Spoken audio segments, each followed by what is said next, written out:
Hello and welcome Creativity and Innovation class to my interview with the Justin Roiland. I'm going to be talking to him about being creative and how he is creative himself.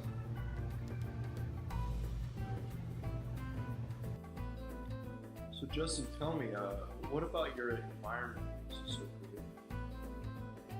I don't really see it as the place enabling me, but instead it's kind of the mindset and the desperate fight against the clock that forces me to be creative. It's so crazy. My process it's so crazy. I kind of like to do this thing where we meet up at like 6 p.m. and we say, let's make something. And then we work all into the night until 4 or 5 a.m. and the next day. It's chaotic and it's unhealthy, but I feel like I make some of my best stuff under the pressure. The worst part about it, though, is definitely that first hour. It's full of dread and worry about making a successful project, almost to the point where it hinders us. But somehow we work our way through it and we create something really fun and something I can be proud of. Well, sometimes. Please describe to us how your mind works. Oh God, not how it should apparently. I just kind of think of stuff and I go for it. I don't want to make things that are like everything else. I'm really fascinated with bringing more human qualities through my work. That's why I like to include outtakes, because it makes everything funny and awkward but unexpected and adds to the comedy. Anyway, I'm like a dog and a laser pointer. I need something to force me to be creative and to actually be productive. Otherwise, I just bounce around from idea to idea, just chasing what I think might be funny. So that kind of ends up making me procrastinate a lot. But I kind of use the pressure from the procrastination to connect the dots in my brain. Without the outside influence, though, I would definitely flounder. If not a physical time crunch, I need someone else to just spur me along and, help me with that. I've been compared to a child off his leash running around in a candy shop. I just get too excited and bounce from idea to idea way too fast. What personal characteristics contribute to your creativity? Your creativity. My hyperactiveness, my randomness, my fascination with the weird. I love comedy. I especially love awkward comedy. Not only because I think it's funny, but it elicits a physical reaction out of people. It's kind of like tricking people into laughing at my jokes in a way, which sounds a lot more dastardly than it should. I guess something else that contributes, although I'm not sure it makes a positive contribution, is that I'm very critical of my work in a way that isn't constructive. Sometimes I just hate myself and my work,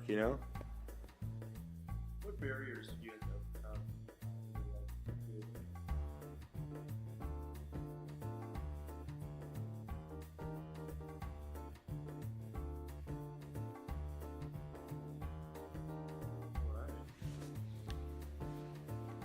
I have that stereotypical young, living broke in LA story before I hit success.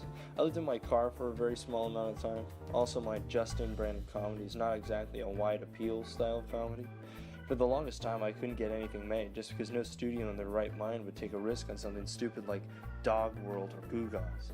That's why I was so happy at Channel 101. It was basically a monthly film festival where creators can make 5-minute television pilot and the audience votes on what shows deserve a second episode.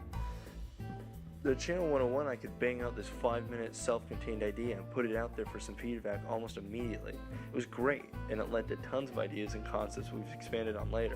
If anything, it worked not only as a great practice and experience, but also a great brainstorming session. What are you most proud of? I'd be crazy not to say Rick and Morty, right? The commercial and critical acclaim it's received has been amazing, and the money ain't bad either. But I feel like this is a stepping stone too. I don't want this to be the only thing that I do. It's amazing. I love working with everyone to make it, and I get paid to do voices that have cracked me up for literally years.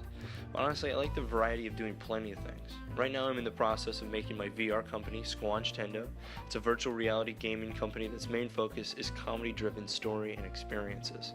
Something the VR gaming world is severely lacking in my opinion. Plus, VR, how cool is that?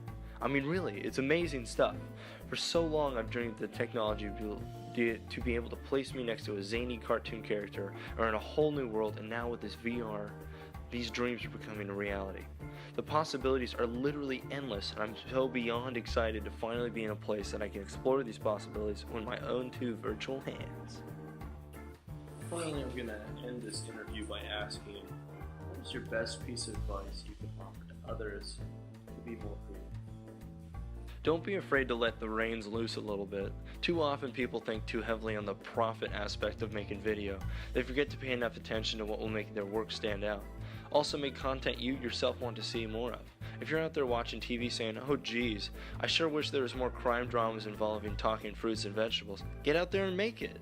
You don't need a whole studio, you don't need a whole crew or a huge budget, and the odds are if you want to watch it, there's someone else out there that wants to watch it too.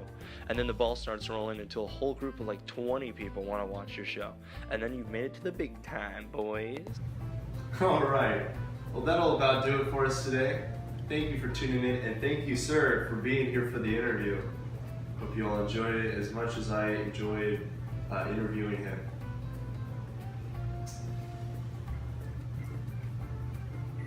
You got it now.